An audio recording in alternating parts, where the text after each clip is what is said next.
Naomba na wewe mtumishi wa Mungu unanitazama majira haya. Baba, katika jina la Yesu ninakushukuru kwa sababu wewe ni Mungu. Asante kwa sana majira haya kwa ajili ya mtoto wako anaotazama video hii ya maombi.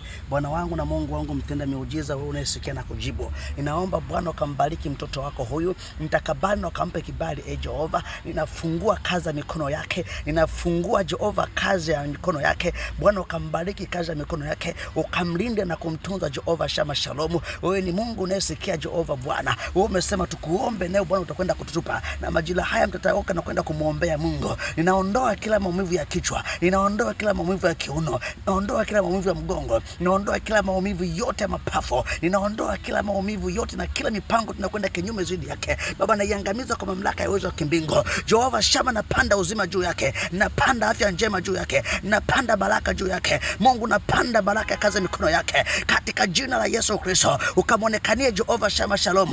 Wewe ni Mungu unayesikia, wewe ni Mungu unayejibu. Baraka zako zikapate kuambatana naye na ikajulikana mimi ni mtumishi wako Bwana. Nami nimeomba kwa ajili ya utukufu wako Mungu. Bwana ukamgusa sasa na mapenzi yako Jehova. Hata huyu ambaye hajawahi kuamka Bwana, naomba ukamgusa Jehova Shama. Hata huyu Jehova jile Mungu utukufu na nguvu zako. Naomba umguse Jehova kaza mikono yake, gusa ndoa yake, gusa familia yake, gusa biashara yake, gusa masomo yake. Muinue tena kwa upya sasa na mapenzi yako. Ni katika jina la Yesu ninaomba haya nikiamini Kristo. Wewe ni Mungu utabaki kuitwa Adonai. Mungu mtenda miujiza unayetenda kwa wakati wote na majira yote. Nimeomba haya nikiamini Kristo, maana sikio lako linasikia haya yote, umeyasikia na yale ambayo sikuyatamka Bwana yamekuwa kwa ajili ya utukufu wako. Ni katika jina la Yesu naomba na kushukuru. Amen.